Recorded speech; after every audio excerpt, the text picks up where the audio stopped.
이낙연 후보가 문재인 정부를 평가해달라는 물음에 인터뷰에서 70점이라고 얘기했습니다. 70점.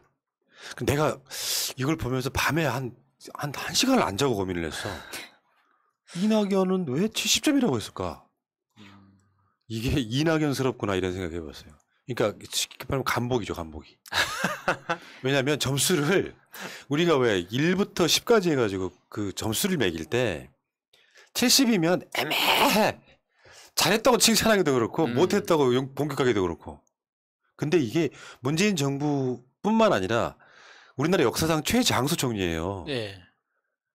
문재인 정부가 70점이면 본인도 70점인 거예요. 그렇죠.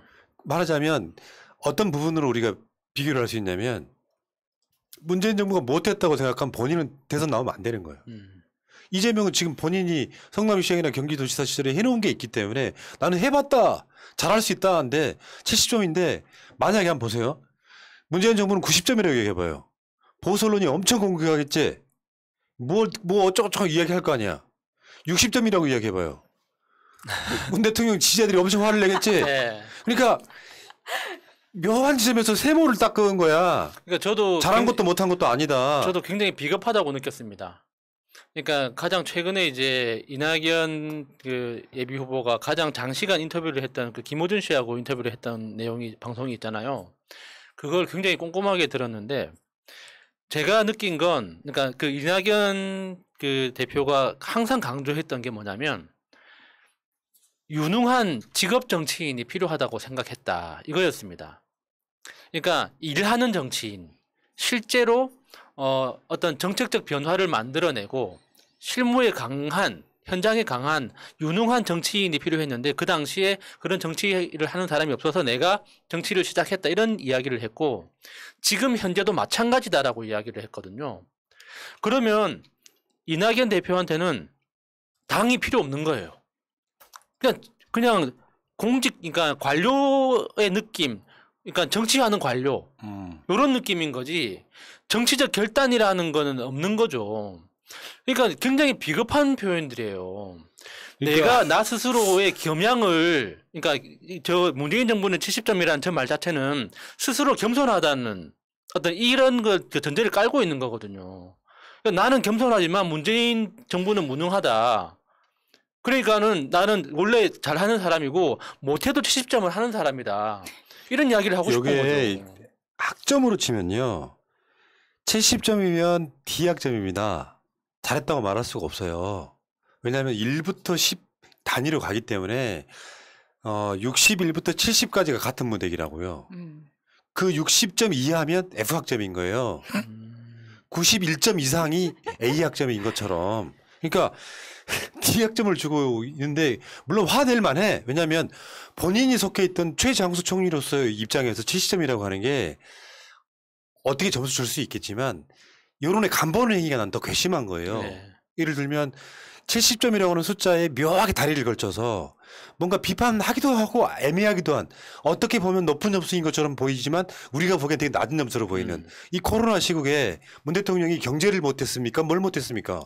깨놓고 이야기했을 때 내가 민주당의 후보라고 하면 85점 이상은 주는 게 정상적인 거예요. 그러고 보니까 그 70점이라는 숫자가 교수님이 학생들 연맥일 때 주는 점수잖아요. 재수강도 못하게. 맞아. 아니 근데 그렇게 치면 그 이 캠프에서 하는 식으로 헤드라인을 뽑아보자면 문재인 정부는 D학점 이렇게 나왔으면 이제 난리가 났었겠죠. 근데 저는 이게 여론조사에서부터 나오는 본인의 수치를 보고 이낙연 쪽에서 눈치를 보고 있다고 생각을 합니다.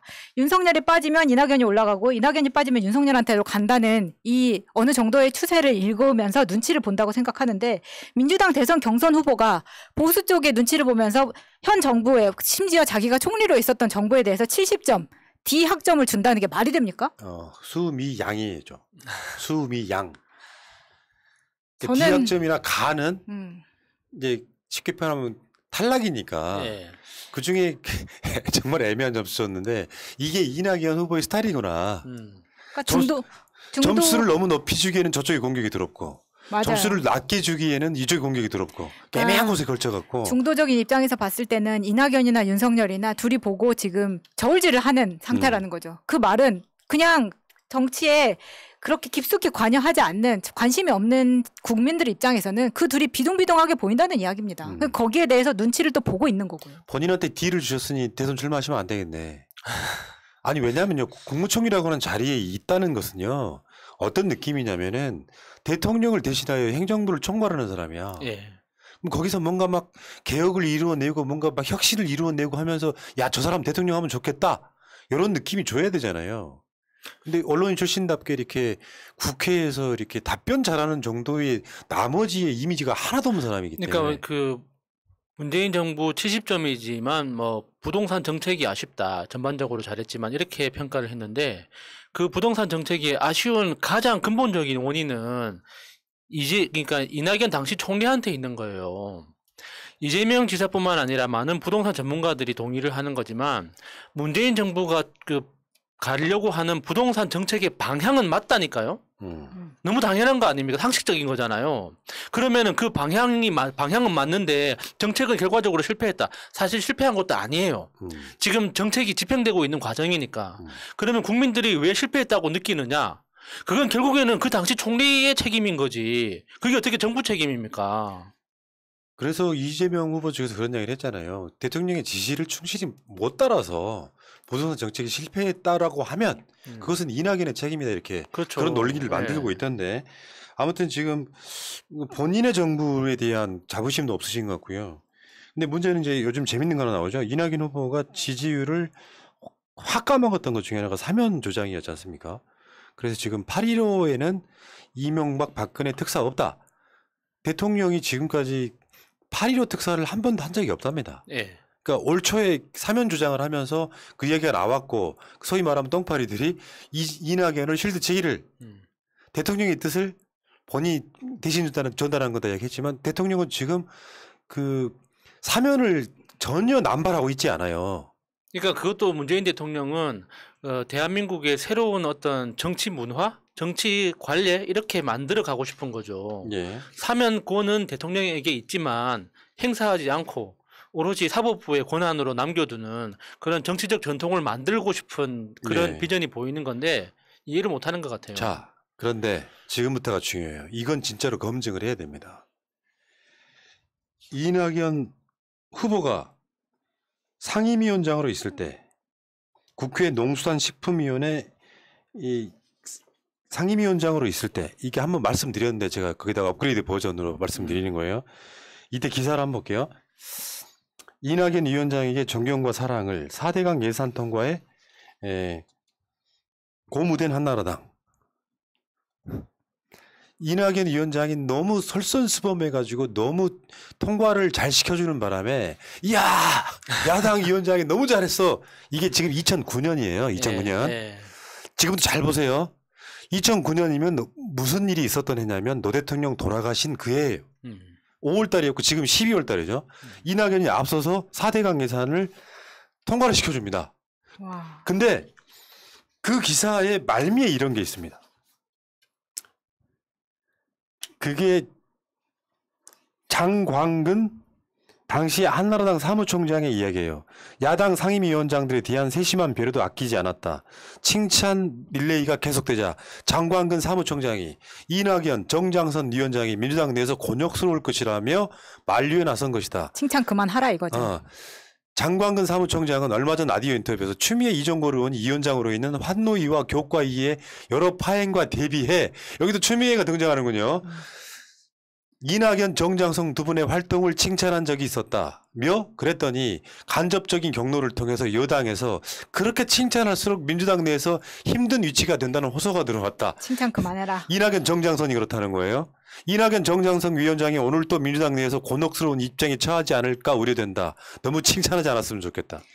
저 당시에 그러니까 상임위에서 어떤 풍경이 있었냐면, 대단하다. 그러니까 산업부하고 이제 그 농림식품부 이낙연이 있었던 농림식품부 거기에서 한나라당 의원들이 발언을 시작하기 전에 보통 예를 들어서 이제 마차님이 있다 그러면은 그 존경하는 마차 의원님 이런 식으로 이제 표현하는 게 관례적인 표현이잖아요. 그런데 특별하게 언급하는 거 너무 노골적으로 했습니다. 한나라당 의원들이 그 당시 상임위원장이었으니까 이낙연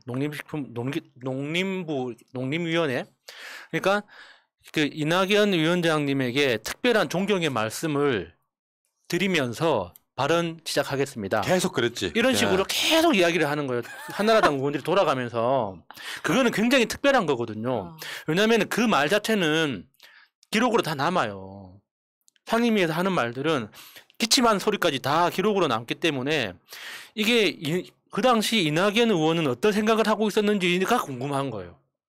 그 이야기를 들었을 때 양쪽에 10명씩 이렇게 있는 그 한나라당 그 의원들이 돌아가면서 이낙연 의원님에게 위원장님에 대한 특별한 존경을 드리면서 이야기 이어가겠습니다. 이렇게 이야기를 하면 그걸 듣고 앉아 있었던 그 사람은 도대체 무슨 생각을 했을까? 봐봐.